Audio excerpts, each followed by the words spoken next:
오늘 우리가 읽었던 이 본문은 특별히 그 윤리에 대한 교훈과 더불어서 빌립보 교인들에 대한 감사의 인사도 있고요. 그리고 내가 자족하기를 배웠다 했는데 그게 뭘 의미하는 건가 하는 것을 13절 통해서 그렇게 설명을 하고 있기도 합니다.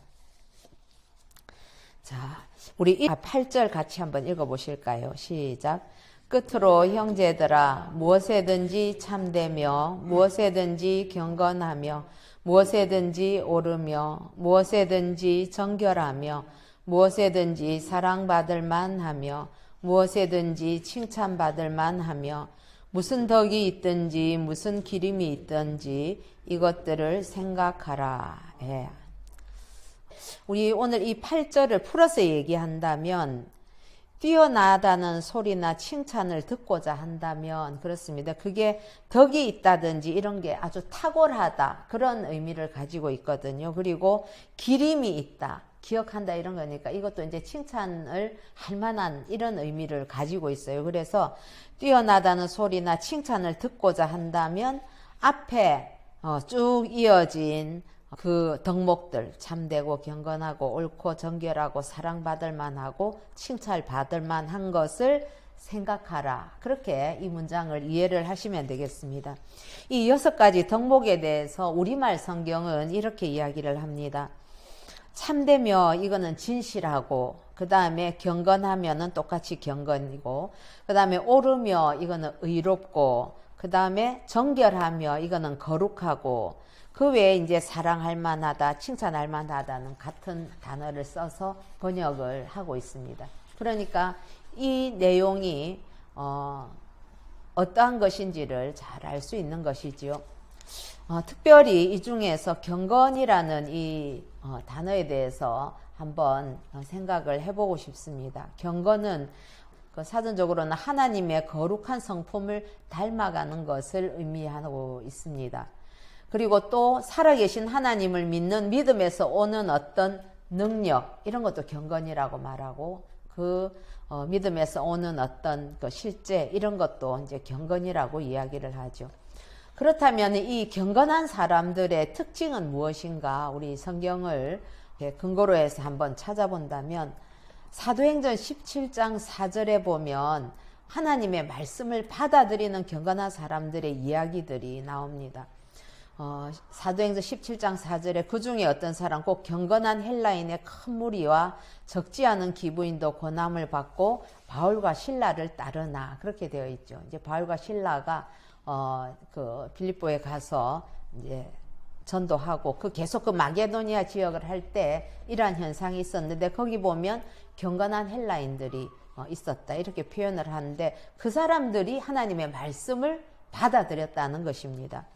뿐만 아니라 사도행전 8장 2절에 보면 이 경건한 사람들은 봉사하는 사람들이라는 걸 알 수 있는데 경건한 사람들이 스데반을 장사하고 위하여 크게 울더라 그랬거든요. 그러니까 경건한 자들은 언제나 주님의 일에 이웃의 일에 봉사하기를 즐겨하는 사람들이 경건한 사람의 특징이고요. 그 다음에 경건한 자의 특징은 구제하는 자였습니다. 우리 사도행전 10장 2절에 보면 고넬료 이야기가 나오죠. 그래서 그가 경건하여 온 집안과 더불어 하나님을 경외하며 백성을 많이 구제하고 하나님께 항상 기도하더니 그렇게 경건한 고넬료에 대해서 이야기하고 있습니다. 그 다음에 누가복음 2장 37절에 보면 이제 안나에 대해서 나오고 그 앞에 시몬에 대해서 경건한 자라는 이야기가 나오죠. 그래서 경건한 자들은 늘 주님을 기다리면서 기도하는 자들이었습니다. 이런 삶을 살 뿐만 아니라 경건한 자들은 그 특징이 야고보서 1장 26절에 보면 말을 조심하는 자들이었습니다. 우리 지난 주일날 성경 공부할 때도 우리가 말을 좀 줄이는 것이 참 유익하겠다 그런 말씀 들었는데 야고보서 1장 26절에 보면은 누구든지 스스로 경건하다 하며 자기 혀를 제갈 물리지 아니하고 자기 마음을 속이면 이 사람의 경건은 헛것이라 그렇게 말씀을 하고 있고요. 그 다음에 또 경건한 자의 특징은 하나님의 뜻을 행한다 그렇게 할 수 있는데 요한복음 9장 31절에 보면 하나님이 죄인의 말을 듣지 아니하시고 경건하여 그 뜻대로 행하는 자의 말은 들으시는 줄을 우리가 아나이다. 그렇게 말씀하고 있습니다. 뿐만 아니라 베드로후서 3장 11절과 12절에 보면 경건한 자들은 하나님의 날을 사모한다. 주님 오시기를 기다리는 자들이죠. 그래서 베드로후서에 보면 거룩한 행실과 경건함으로 하나님의 날이 임하기를 바라보고 간절히 사모하라. 이런 말씀들이 있습니다. 경건에 대해서 이렇게 모처럼 다양한 그런 그 의미들을 찾아보면서 그리스도인은 마땅히 사실은 저 사람은 참 경건한 사람이야. 경건한 거 보니까 진짜 그리스도인이야. 이런 평가들을 우리가 받을 수 있어야 되는데 요즘에 이 경건이라는 말이 너무 뭐라고 할까요? 좀 희화화된다고 할까요? 예, 이 단어가 갖고 있는 그 귀한 가치들에 대해서 너무 가벼이 여기는 것은 아닌가 그런 것들이 생각이 되어서 한번 살펴보았습니다. 어쨌든 바울은 빌립보 성도들에게 이 6가지 덕목을 쭉 이야기를 하면서 윤리적으로도 높은 그런 가치를 가지고 삶을 살고 또 칭찬받는 삶을 살라고 강조를 하고 있습니다. 그러면서 9절 같이 한번 읽어보겠습니다. 시작. 너희는 내게 배우고 받고 듣고 본 바를 행하라. 그리하면 평강의 하나님이 너희와 함께 계시리라. 아멘. 예. 바울은 이 빌립보 성도들이 처음 자신을 통해서 예수 그리스도를 그렇게 소개받고 믿게 되고 그리고 그 이후에 바울이 빌립보뿐만 아니라 온 마게도니아와 그 외에 여러 지역을 다니면서 어떻게 헌신하고 또 어떻게 예루살렘까지 갔다가 그 어려움 중에 이제 오게 있는가 하는 그 바울의 삶의 여정, 신앙의 여정에 대해서 사실은 다 전에서라도 직접 눈에서 다 보지는 못했지만 이제 전에서 들은 그런 것들이 있지요. 그래서 바울은 나에게 배우고 듣고 본 대로 그 말씀을 실천하라라고 권면을 합니다. 예. 그러니까 이 말은 그렇게 할 때에 실천할 때에 하나님의 평강이 너희들과 함께 할 것이다. 그렇게 이야기하는데 이 의미가 무엇이겠습니까? 바울은 이 복음의 진리가 너희들의 삶, 우리의 삶, 성도의 삶과 결코 동떨어져 있어서는 안 된다 하는 것을 강조하고 있는 것입니다. 저도 이렇게 신앙생활 하면서 은혜를 받고 난 뒤에 제일 나름대로 제 신앙의 어떤 몇 가지 그 원리들이라고나 할 거예요. 그런 걸 정리한 것 중에 가장 우선되는 게 있다면 내가 믿는 것과 그리고 내가 사는 것 그래서 그야말로 신행이 일치되지 않으면 그거는 참된 믿음이라고 할 수가 없겠구나. 이제 그런 것을 늘 마음에 새기려고 합니다. 그래서 믿음과 삶은 하나가 돼야 된다는 그 숙제를 우리는 사실 늘 가지고 있어야만 됩니다.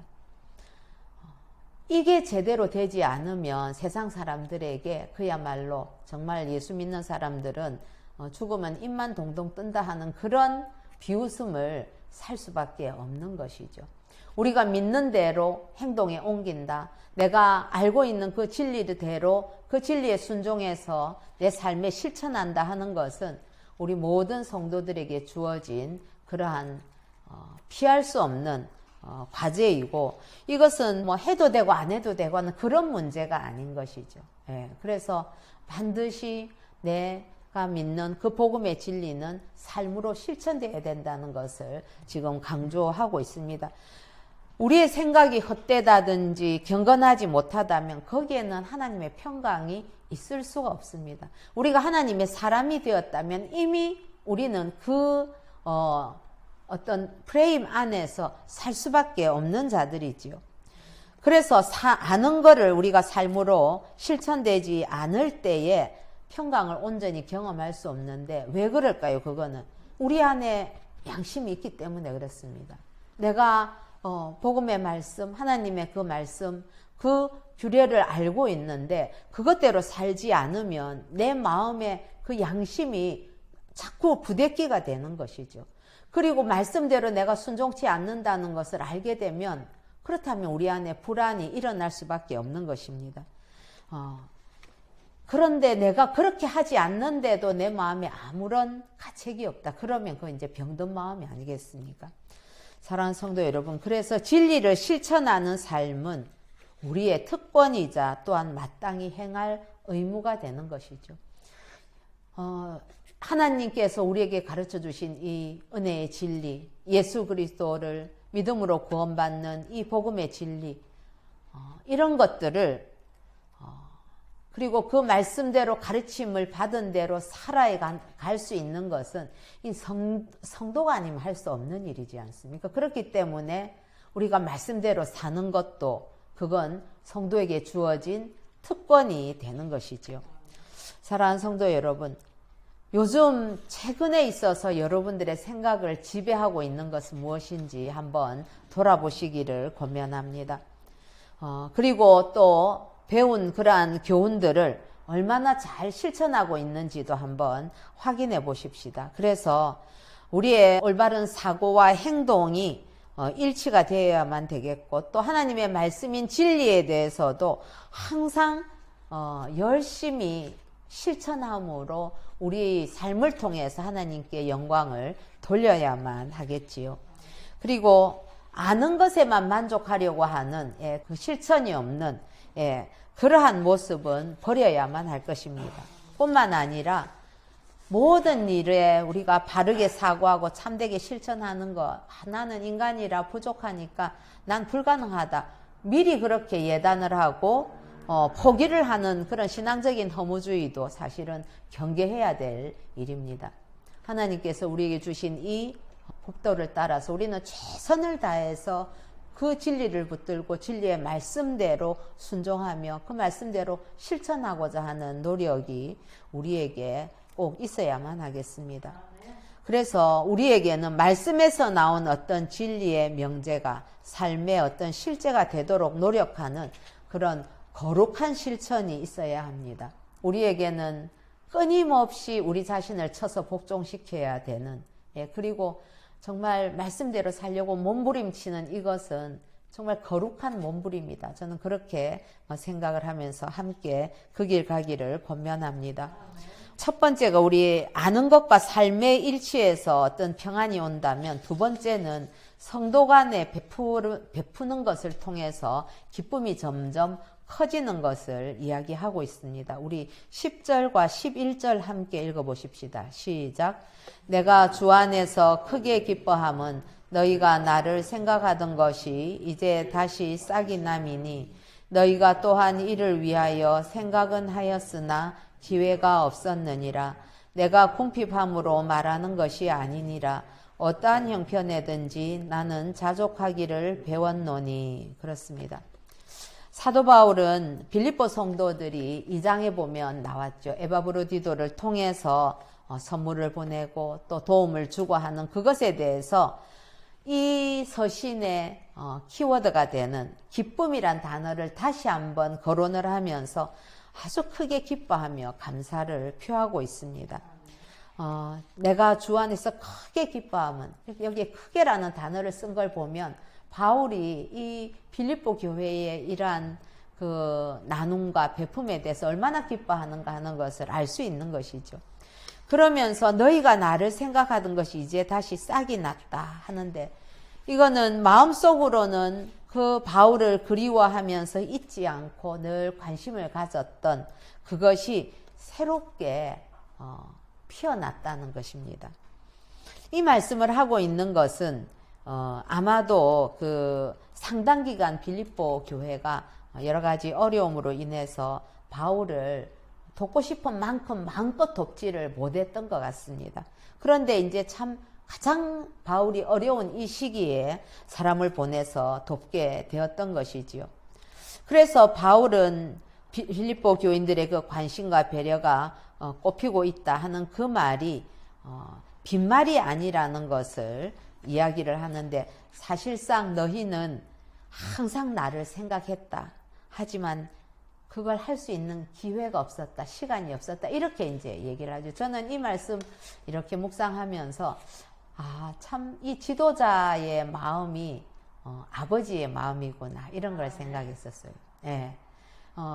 이 빌립보 교회가 우리의 첫 번째 그 오셔서 복음 전해주신 그 영적인 아버지인 선생님, 바울 선생님에 대해서 이렇게도 해드리고 싶고 저렇게도 참 돕고 싶고 물질로도 많이 하고 싶었겠죠. 그러나 그렇게 하지 못하는 것이 있을 때, 바울은 이번에 이렇게 왔을 때도 그냥 고맙다라는 말로만 그치는 것이 아니라 생각은 하였으나 기회가 없었다, 이렇게 하면서 이들의 어떤 안타까운 마음도 위로해 주면서 또 덮어주면서 그렇게 배려하는 이런 걸 보게 되면서 참 사도 바울의 마음이 따뜻하고 품어주는 그러한 마음이군 하는 것을 느끼게 됐습니다.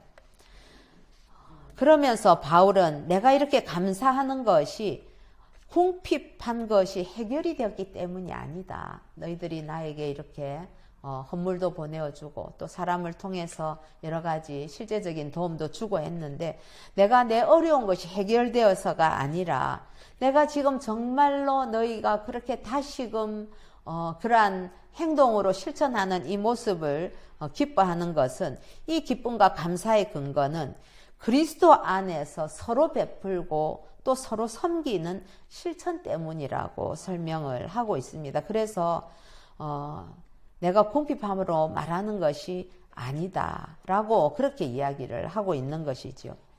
여러분, 이런 모습을 바라보면 성도라면 마땅히 복음 안에서 그렇게 함께 교제하고 서로 베풀고 또 서로 돕고 기쁨을 나눠야 된다는 것을 우리가 교훈을 받게 되지요.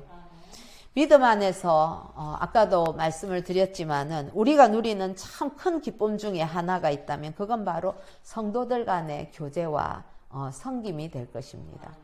우리가 내적으로 하나님께서 우리에게 주신 그 구원의 은총에 대해서 늘 기뻐하고 행복해하고 하는 것은 마땅하지만, 그것과 더불어서 그걸 혼자서 속에서 나오는 그 은밀한 그 기쁨을 우리 지체들과 함께 나눌 때에 그 기쁨은 정말 배가가 되고 우리가 가진 그 구원에 대해서 이웃들을 통해서 확인할 수 있는 기회가 안 되겠습니까? 저는 바울의 이 말씀을 보면서 하나님 아버지께서도 그렇지, 우리가 자녀들이 어떤 때가 제일 기쁜가 하면 저는 서로 사이좋게 그렇게 형제간에 화목하고 이럴 때 서로 돕고 섬기는 그 모습이 제일 기쁘더라고요. 또 서로 어려울 때 그렇게 그건 마음 아파하고 하는 그 모습 볼 때 기쁜 것과 마찬가지로 하나님께서도 마땅히 지체들끼리, 성도들이 서로 화목하게 섬기고 베풀고 나눌 때에 하나님께서도 기뻐하실 것입니다. 그리스도 안에서 그래서 한가족된 서로를 생각하면서 하나님의 사랑, 예수 그리스도의 그 사랑에서 나온 섬김을 실천하는 것은 우리 모두에게 큰 위로와 기쁨이 됩니다. 그런데 이렇게 성도 간에 서로 나누고 하는 것이 단순히 물질적으로 어떤 어려움들을 채워주는 그것에 지나지 않는 것이 아니라, 거기에다가 이 일들은 서로가 그리스도의 몸된 지체라는 것을 확인하는 일이 되고요. 동시에 이 세상에서 하나님의 나라를 함께 세워가는 그러한 복음의 사역에 동참하는 것이 되기 때문에 이 서로 베풀고 나누는 것이 매우 중요한 일이라는 것입니다. 사랑하는 성도 여러분, 요즘 그리스도인들은 교회를 다니면서도 신앙이 너무 개인의 영역에만 머물 때가 많이 있죠. 개인주의화한 경향이 우리 신앙생활에도 나타나는 것을 보게 됩니다. 그래서 나한테 뭔가 좀 유익이 있거나 이러면 열심을 내지만은 다른 사람들을 섬기기 위한 어떤 성도들의 교제라든지 또 희생해야 되는 그런 사랑의 실천이나 이런 데 대해서는 좀 무감각해지는 것이 아닌가, 우리 스스로 질문을 해야만 할 것입니다. 사랑하는 성도 여러분, 그러나 우리가 공동체 안에서 나눔과 베품을 실천할 수 있는 기회는 아무 때나 오는 것은 아닙니다. 늘 있는 게 아니더라고요. 기회가 왔다면 놓치지 말고 섬김과 나눔을 실천해 보십시다. 이 빌립보 교회도 그동안 마음으로는 하고 싶어도 못해서 늘 안타까웠는데 딱 사도 바울 선생님이 로마의 감옥에 갇혀 있다는 그 타임이 왔을 때에 이들은 그 기회를 놓치지 않고 그 실천함을 통해서 정말 하나님의 큰 기쁨이 되지 않았습니까?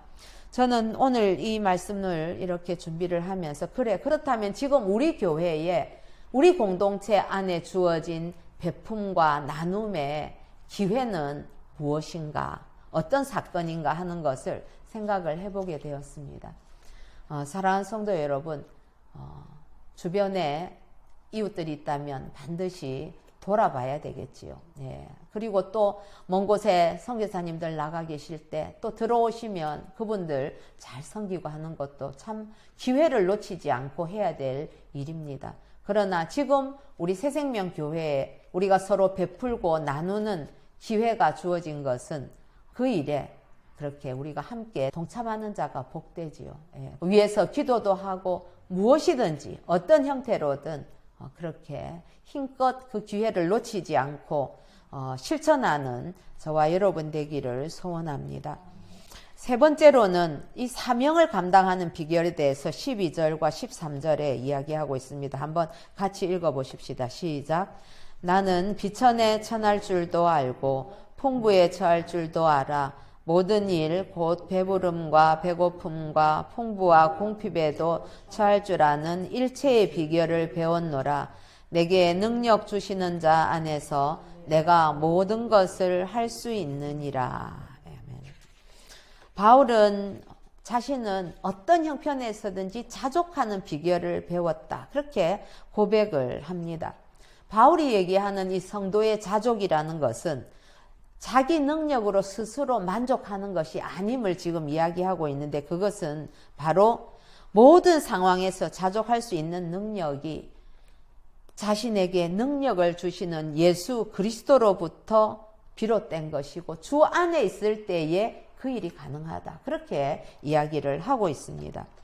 우리가 흔히 이 13절은 이 믿음의 능력을 강조할 때 종종 인용이 되는 구절입니다.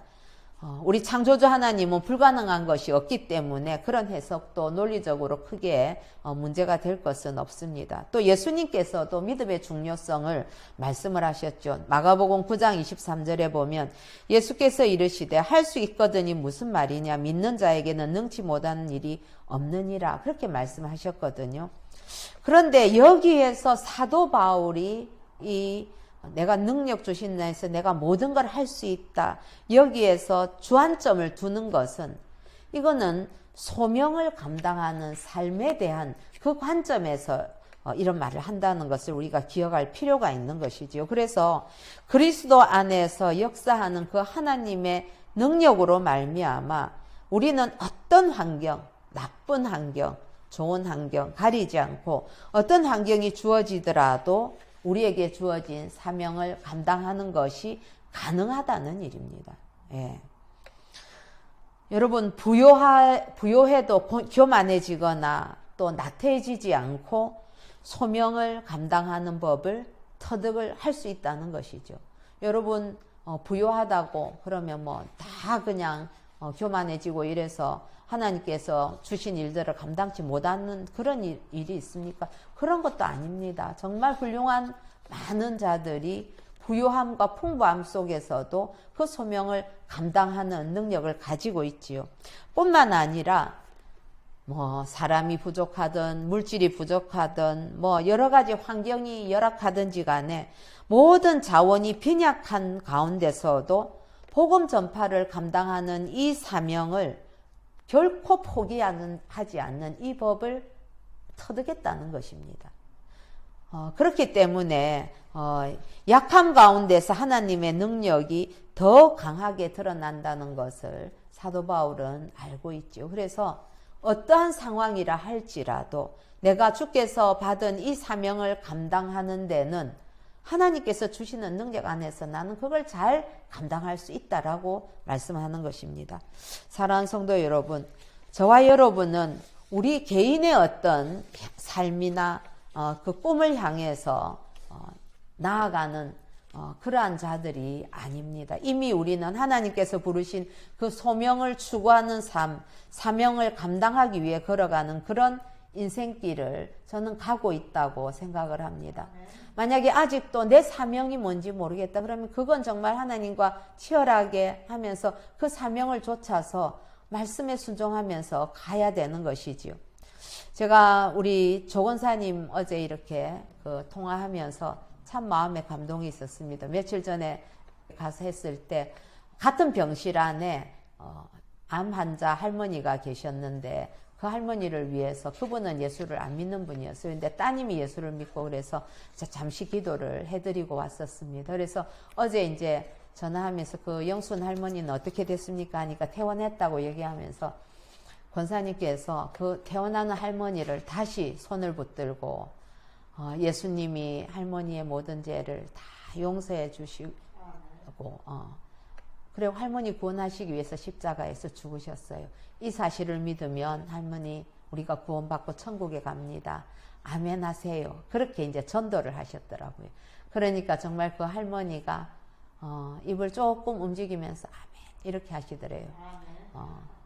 그래서 제가 참 본인도 지금 몸이 참 말할 수 없는 그런 형편인데도 그 이웃에 있는 그 영혼들을 늘 가슴에 품고 있는 걸 보면서 이게 바로 사명을 따라가는 이게 바로 어떠한 형편이든지 주 안에서 자족하는 그 비밀을 터득한 게 아닌가. 우리 전도사님은 어땠습니까? 우리 전도사님 병상에 있으면서도 내가 여기에서 그래도 설교라도 다 마쳤으니까 내가 주기도문까지 다 마치고 왔다니까 난 전혀 생각이 안 나는데 정말 너무 감사한 일이라고.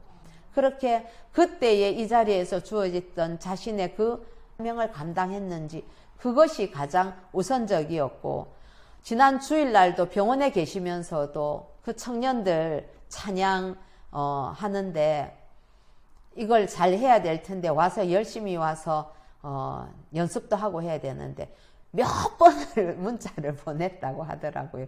그래서 아이고 여기서는 지금 안 그래도 머리가 지금 아파가지고 그런 사람이 이제 생각을 좀 내려놓으세요. 그렇게 했는데 이런 것이 바로 사명을 쫓아가는 삶이 되는 것이죠. 그래서 그것이 제일 우선되는 삶을 사는 분들이 우리 교회 공동체 안에 있다는 사실이 저는 참 기쁘고 감사했습니다. 성도들의 풍성함은 세상과는 다른 정의를 가지고 있지요.